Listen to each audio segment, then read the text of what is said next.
అరణ్యకుడు బేతాళ కథలు.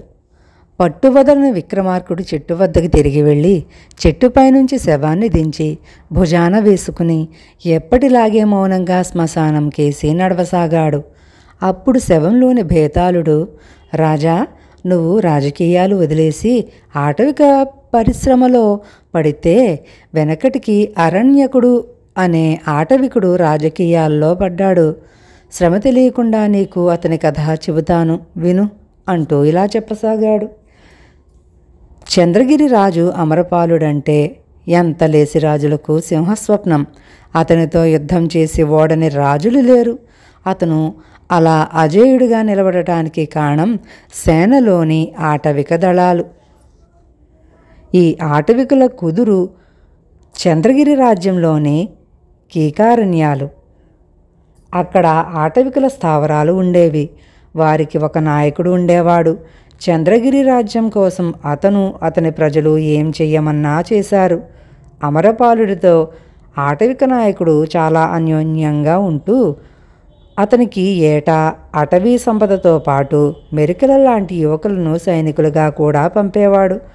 వారితోనే అమరపాలుడు తన ఆటవిక సైనిక దళాలను నిర్మించుకుని దాపులో ఉన్న ఒక్కొక్క రాజ్యాన్ని పాదాక్రాంతం చేసుకుని ఆ రాజుల నుంచి కప్పం పుచ్చుకుంటూ వచ్చాడు.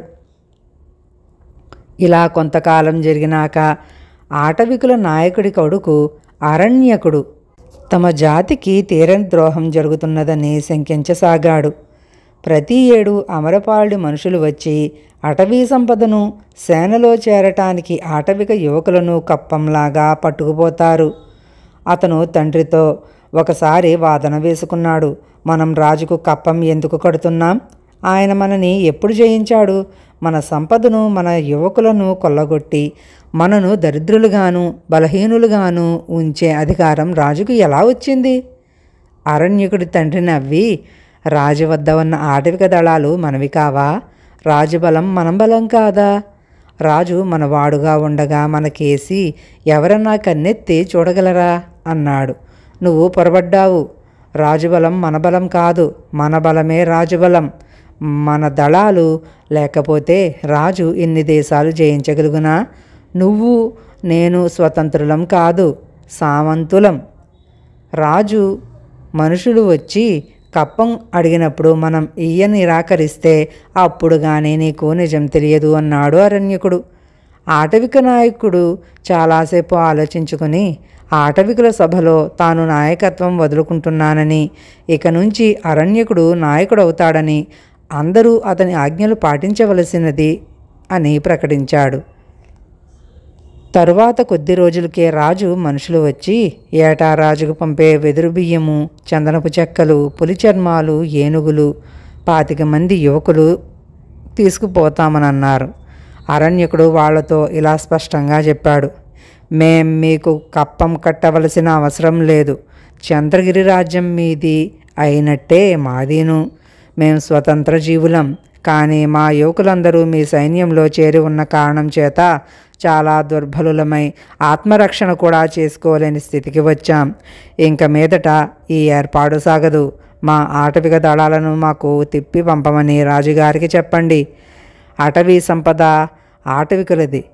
రాజుగారికి దారిద్ర్యం సంప్రాప్తమైతే మా సంపద మీద ఆధారపడవచ్చు. అలాగే రాజ్యానికి శత్రుభయం కలిగిన నాడు మా సైనిక దళాలు దేశ రక్షణకు పోరాడతాయి. ఏ విషయం నేను రాజుగారికి హామీ ఇస్తాను అని చెప్పాడు అరణ్యకుడు. రాజుగారి మనుషులు వెళ్ళిన మన్నాడు రాజుగారి నుంచి అరణ్యకుడికి ఇలా తాకీదు వచ్చింది. ఆటవికులు స్వతంత్రులు కారు, అమరపాలుడి ఏలుబడిలో ఉన్నవాళ్ళు.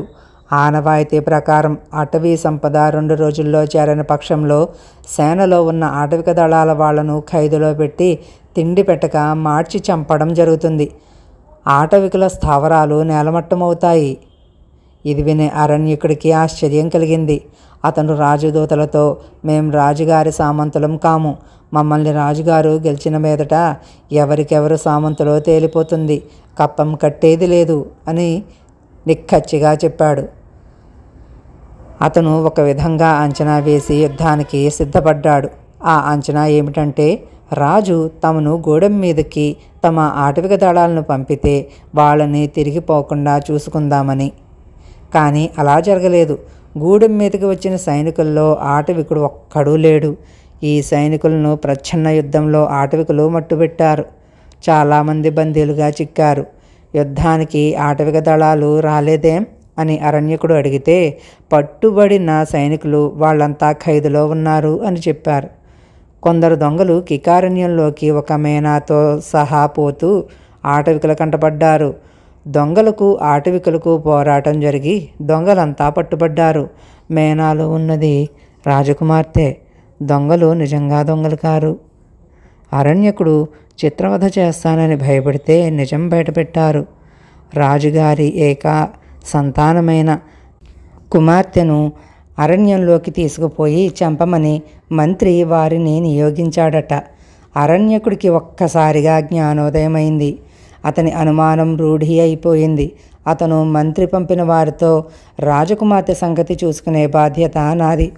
ఆమె ఇక మా గూడెం మనిషే అనుకోండి. పోతే మీరు నాకు శుభవార్త తెచ్చారు గనక మిమ్మల్ని విడిచిపుచ్చుతున్నాను. నాది మంత్రి గారిది ఒకే ఆశయం. ఆయనను సింహాసనం మీద కూర్చోబెట్టడానికి నేను సిద్ధమే. నాతో సంప్రదించడానికి ఆయన్ను ఒక్కసారి రమ్మనండి. మా మధ్య ఒప్పందం జరగటం ఆయనకు నాకు కూడా లాభం అన్నాడు. ఈ మాట తెలుస్తూనే మంత్రి అరణ్యకుడిని చూడవచ్చాడు. అరణ్యకుడు మంత్రిని చంపేసి రాజకుమార్తెను వెంటబెట్టుకుని రాజును చూడబోయాడు.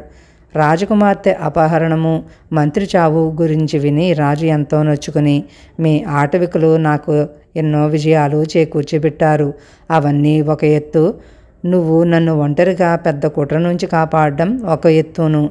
మంత్రి ఏమి చేస్తున్నది నేను సరిగా గమనించక పరిస్థితి విషమించనిచ్చాను. మీ ఆటవికులు నాకు సామంతులని నేనెప్పుడూ అనలేదు. నీ తండ్రి నాపై గల ప్రేమ కొద్దీ మీ సంపదను, యువకులను నా వశం చేస్తూ వచ్చాడు. దాన్ని నువ్వు వ్యతిరేకించావంటే అది నీ తప్పు కాదు. మీ ఆటవిక సైనికులను మంత్రి చెరలో పెట్టించడం కూడా నాకు తెలియకుండానే జరిగింది. వారిని తీసుకుపో అన్నాడు. లేదు మహారాజా, వాళ్లను మీ వద్దనే ఉండనీయండి అని అరణ్యకుడు రాజు వద్ద సెలవు పుచ్చుకున్నాడు.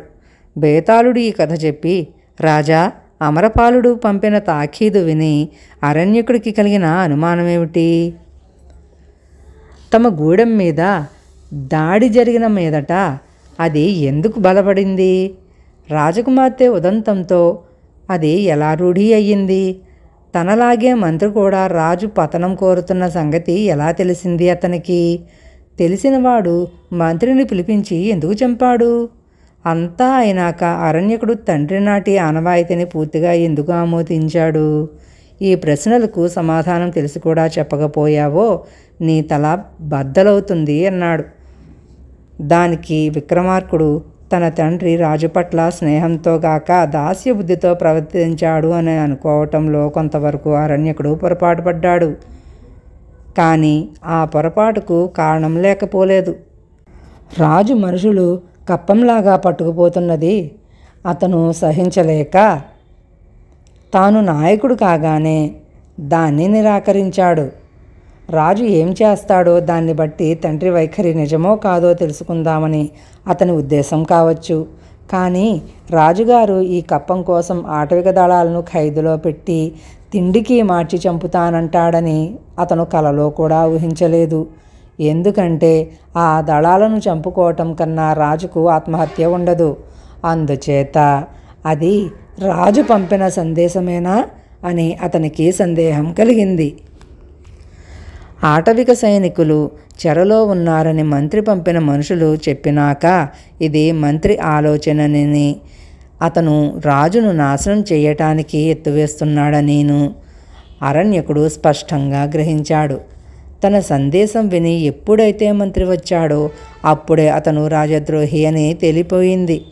తరువాత అరణ్యకుడు మంత్రిని చంపి రాజును తమ సైనికులను రక్షించుకొని తన తండ్రి అమలు జరిపిన ఆనవాయితీ ఆమోదించడం తప్ప ఇంక చెయ్యదగినది ఏమీ లేదు అన్నాడు. రాజుకు ఈ విధంగా మౌనభంగం కలగగానే బేతాళుడు శవంతో సహా మాయమై తిరిగి చెట్టెక్కాడు.